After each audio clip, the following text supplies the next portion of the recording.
A scooter because I was thinking about getting a skateboard, but the first time I got on a skateboard, I just like fell on my back, so never again. And it doesn't have a brake. The skateboards don't have a brake, so I think scooters are a little bit more easier to handle. And why a longboard besides like bikes or a skateboard? Bike, I don't know, I thought it looks cooler than a bike, and it's easier to carry, so I could bring it inside my classroom and I don't have to worry about it getting stolen or something. What do you think are the benefits of riding a scooter over, like, say, a bike?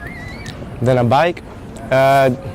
This is more portable, you know, you can carry this so much easier than a bike. Whereas a bike, yeah, you can go faster and you can take it off campus, that's the benefit.